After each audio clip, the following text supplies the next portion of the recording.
You know what's interesting about the political scene today? Centuries ago and generations ago, if you were a third-party independent candidate and you were dissenting, dissent is the mother of all assent, by the way. Almost everything we like about our country started with a minority decision, with a dissenters. 6 women in upstate New York, 1846, started the women's right to vote, the suffrage movement. They didn't sit around making excuses for themselves. They didn't say, oh me, oh my, we're only 6 people. They took it to the misogynists and the industrial powers who didn't want women to vote because they were against brutal child labor and all the other coarseness and tortures of a crooked industrial system that put profit above human lives and health and safety. And the same for the abolition movement. Just think of what it took to be an abolitionist against slavery in 1830 Mississippi or 1850 Virginia. What courage it took. And they didn't go around making excuses for themselves, saying they weren't powerful. They made power. They built power out of their moral fervor, out of their sense of righteousness, out of their experience of being ravaged and pillaged and plundered and hung and imprisoned and starved. Now, look at today. We have third-party independent candidates who espouse proposals that have majority support in the American polling system. Majority support. This is rather a paradox, but it shows you how politics is decayed. That the politicians who are in charge, indentured to their corporate paymasters, are pushing forward proposals that are opposed by a majority of the American people. And let me explain that very, very succinctly. A majority of the American people, in poll after poll, and a recent poll of doctors, 59% of doctors, want full Medicare for everyone, single-payer health insurance with free choice of doctor and hospital, and the saving of lives, prevention of injuries, and the prevention of diseases. And yet, the HMOs say no. The health insurance giants like Aetna and Cigna say no. The drug companies say no to single-payer. And guess what? So do John McCain and Barack Obama say no. Who do they represent? It's clear. They represent their corporate paymasters. The majority of the American people want a living wage. I mean, I'll bet you this one is 90%. They say if you work full-time, you should earn enough money to meet the bare necessities of your family. Well, guess who says no? McDonald's says no. Burger King says no. Kmart says no. Thunderously, Walmart says no. And 1 out of 3 workers, 47 million workers, are making $6.70 an hour, $7.50, $8.50, $9.50, $10.50 an hour before deductions. And what do John McCain and Barack Obama say? They don't say we should have a living wage.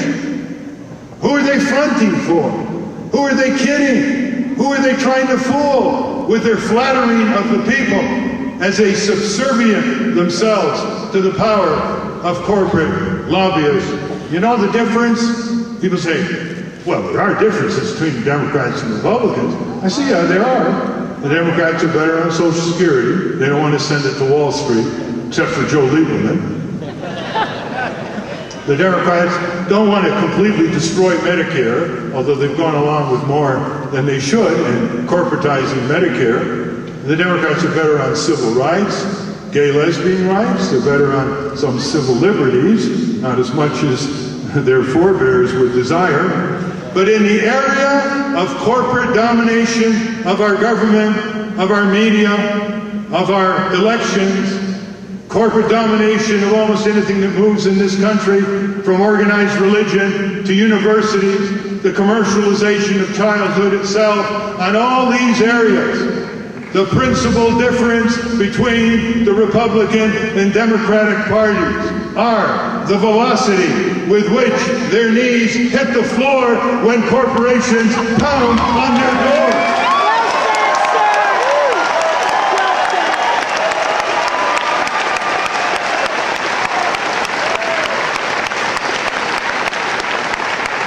Majority of the American people want to crack down on corporate crime, the looting of pensions, the ripping off of consumers, the fuel prices, the drug prices. These are companies who are subsidized by your tax dollars to begin with. Look how they return the favor.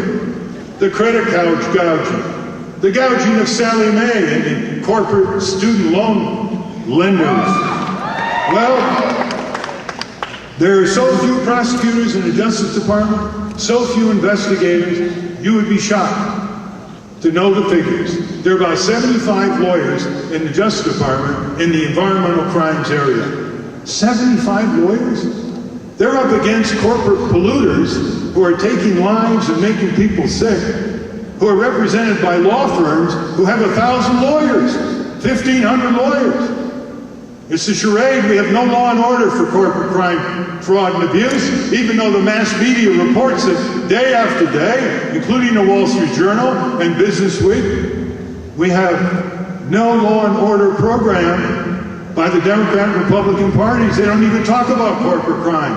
Heaven forbid they'd even put those two words together. They might be deemed in complicity. But Nader Gonzalez has a corporate crime program. Look it up on votenader.org. It's 12 approaches to bring the forces of law and order. First, to prevent corporate crime foreseen, forestalling. And second, to do something that we should have done a long time ago. The boomeranging war on drugs has filled our corporate prisons and our government prisons at $40,000 to $50,000 per nonviolent drug offender.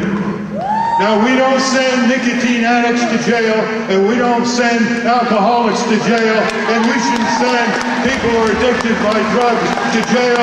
It's a health problem. We should rehabilitate them.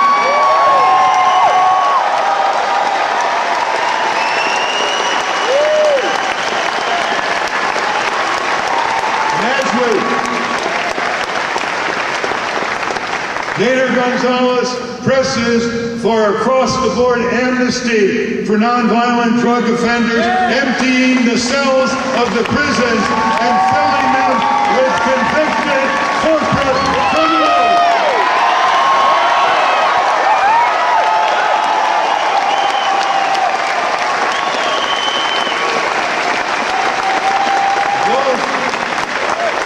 Those of you who are interested in prison reform, and getting rid of corporate prisons is one part of that reform.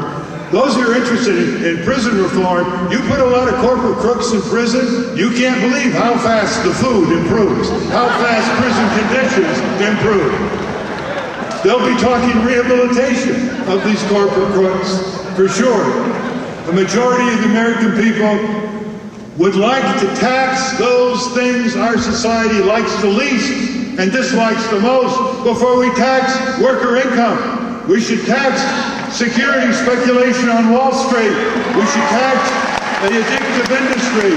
We should tax the polluters with the carbon tax. We should tax corporate crime. We should tax gambling in the gambling industry before we put a tax on honest labor.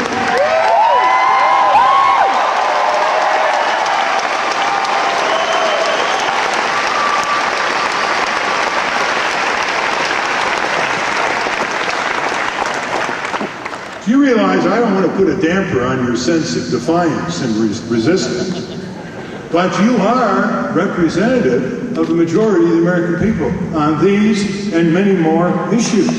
You think the American people, even when they have the American flag waved in front of them by the militarists and the military-industrial complex that President Eisenhower warned us about in his farewell address, do you think the American people are not repulsed, are not disgusted by the hundreds of billions of wasted dollars every year in the bloated, redundant, corrupt military contracting budget?